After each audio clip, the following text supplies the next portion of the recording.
아이 유형별 교육법 세 번째, 메타인지 하, 지능 하, 인내 상. 즉, 우리 아이는 공부는 열심히 하는데 공부 방법을 모르나 봐요입니다. 영상 보시기 전에 구독과 좋아요 부탁드립니다. 사실 메타인지 하, 지능 하, 인내 상인 친구들은 극히 드물어요.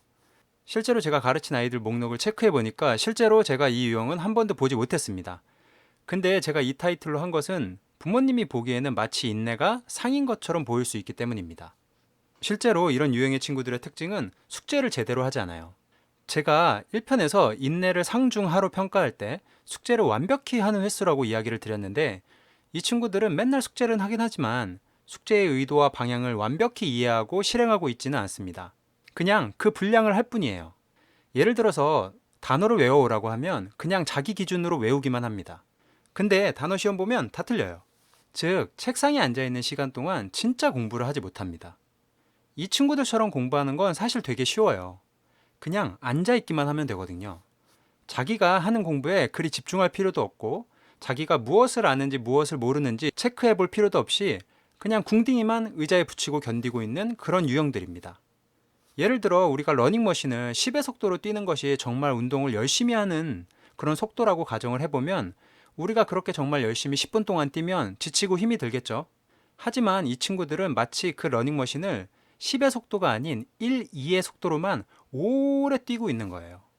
어쨌든 부모 입장에서 보면 외형상으로는 운동하는 걸로 보이죠. 특히 공부는 이 아이가 얼마나 집중하고 있는지 눈으로 확인하기가 쉽지 않으니, 이 아이가 10으로 공부를 하고 있는지 1, 2의 속도로 공부를 하고 있는지 확인이 힘들어요. 그래서 부모님이 보기에는 오랜 시간 공부하고 있는 것처럼 보이지만 실제로 제대로 된 공부는 몇 시간 못하고 있는 거죠. 그런 이유로 부모님들이 보기엔 우리 아이는 참 열심히 하는데 라고 느끼시는 겁니다. 결국 이 친구들은 겉으로 보기에는 마치 인내가 상처럼 보이지만 실제로 제가 같이 공부를 해보면 이 친구들의 인내는 대부분 하에 가깝습니다. 즉, 이 친구들의 인내는 실제로 열심히 무언가를 학습하고 견디고 있는 그러한 인내가 아니라 그냥 하고 있는 척 하고 있는 거짓 인내일 가능성이 높습니다. 제가 하나 팁을 드리자면, 공부를 엄청 오래 하는데 성적이 잘 안 나온다. 근데 아이의 책에 그림이 엄청 그려져 있다. 그러면 거의 90% 이상 이 유형일 가능성이 큽니다. 이 아이들의 성격은 대부분 무난할 가능성이 커요. 그러니까 의자에 궁둥이를 붙이고 앉아 있겠죠. 그리고 자기가 원하는 게 크게 없거나 있더라도 이미 부모가 크게 반대를 해서 말하지 못하고 있을 상황일 가능성이 커요. 혹은 부모가 어려서부터 넌 뭐뭐 해야 돼, 넌 뭐뭐 해야 돼, 이렇게 압박을 너무 많이 해서 자기가 하고 싶은 걸 말 못하고 억누르고 있을 수도 있고요. 그럼 이런 유형의 아이들을 어떻게 도와줘야 될까요? 이 친구들은 사실 두 가지 산을 넘어야 돼요. 첫 번째 산을 넘으려면 초등학생이든 그 이상이든 무조건 메타인지를 먼저 가르쳐야 합니다. 이 친구들이 그렇게 거짓 인내를 가지고 오래 앉아있는 이유 중 하나는 공부 방식을 모르기 때문인 것도 있어요. 이건 만약에 부모가 학습을 잘하셨던 경험이 있다면 자신의 경험을 바탕으로 가르치기가 쉬울 거고, 부모가 그렇지 못하면 부모가 먼저 메타인지 방식을 익히셔야 합니다. 부모가 모르는 걸 자식에게 가르쳐 줄 수는 없잖아요. 메타인지에 대한 설명은 제가 이전 영상에서도 이미 다 다뤘던 내용이니까 이전 영상을 참고하시기 바랍니다. 메타인지를 향상시키면 어느 정도 지능도 커버가 됩니다. 고등학교 수준의 공부가 쉽지 않은 것은 사실이에요. 하지만 머리가 안 좋다고 해서 못할 정도까지는 아닙니다.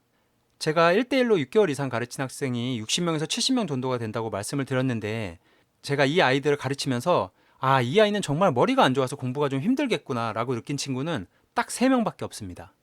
근데 이 3명의 친구도 사실은 인내력이 되게 부족해서 그렇지, 인내만 조금 있었더라면 그래도 어느 정도의 공부는 충분히 해볼 수 있었어요. 물론 머리가 좀 많이 안 따라주면 의대, 서울대 이런 곳은 들어가기가 힘들어요. 하지만 앞에 이야기했던 3명의 친구들, 정말 머리가 좀 많이 안 좋은 친구들을 제외하고는 메타인지하고 인내만 갖춰도 인서울, 직어국 정도는 충분히 갈 수 있습니다. 그럼 메타인지만 갖추면 이 친구들은 공부를 잘할 수 있을까요? 슬프게도 대답은 Nope. 이 친구들에겐 아직 두 번째 산이 남아있죠. 두 번째 산은 인내입니다. 선생님, 이 친구들은 메타인지 하, 지능 하, 인내 상. 그러면 왜 인내가 문제죠? 지능이 문제가 아닌가요? 라고 하실 수도 있을 거예요. 이건 제가 앞서서도 말씀드렸듯이 이 친구들은 러닝머신을 계속 1, 2의 속도로만 뛰는 것에 익숙해진 상태인데, 그 상태에서 메타인지를 배웠다고 가정을 해보죠. 그러면 이 친구들은 이제 공부를 할 때 메타인지를 적용해야 하는데, 메타인지를 적용해서 공부를 하면 머리를 훨씬 더 많이 써야 돼요.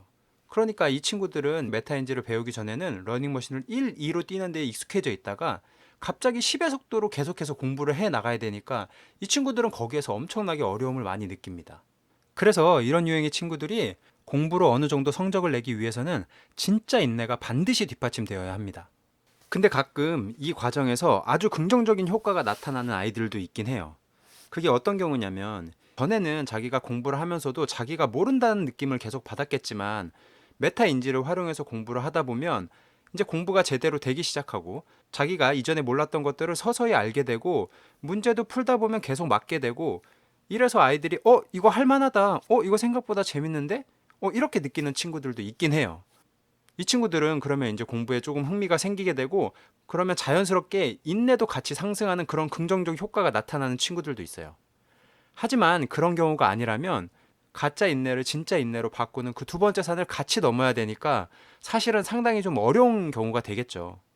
인내는 앞선 영상에서도 말씀드렸듯이 초등학교 때 교육을 해서 잡아줘야 돼요.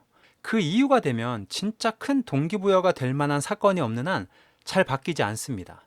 메타인지와 인내 이 두 가지가 되면 공부는 어느 정도 될 거고 두 가지 중 하나라도 안 되면 공부가 많이 힘들 거예요.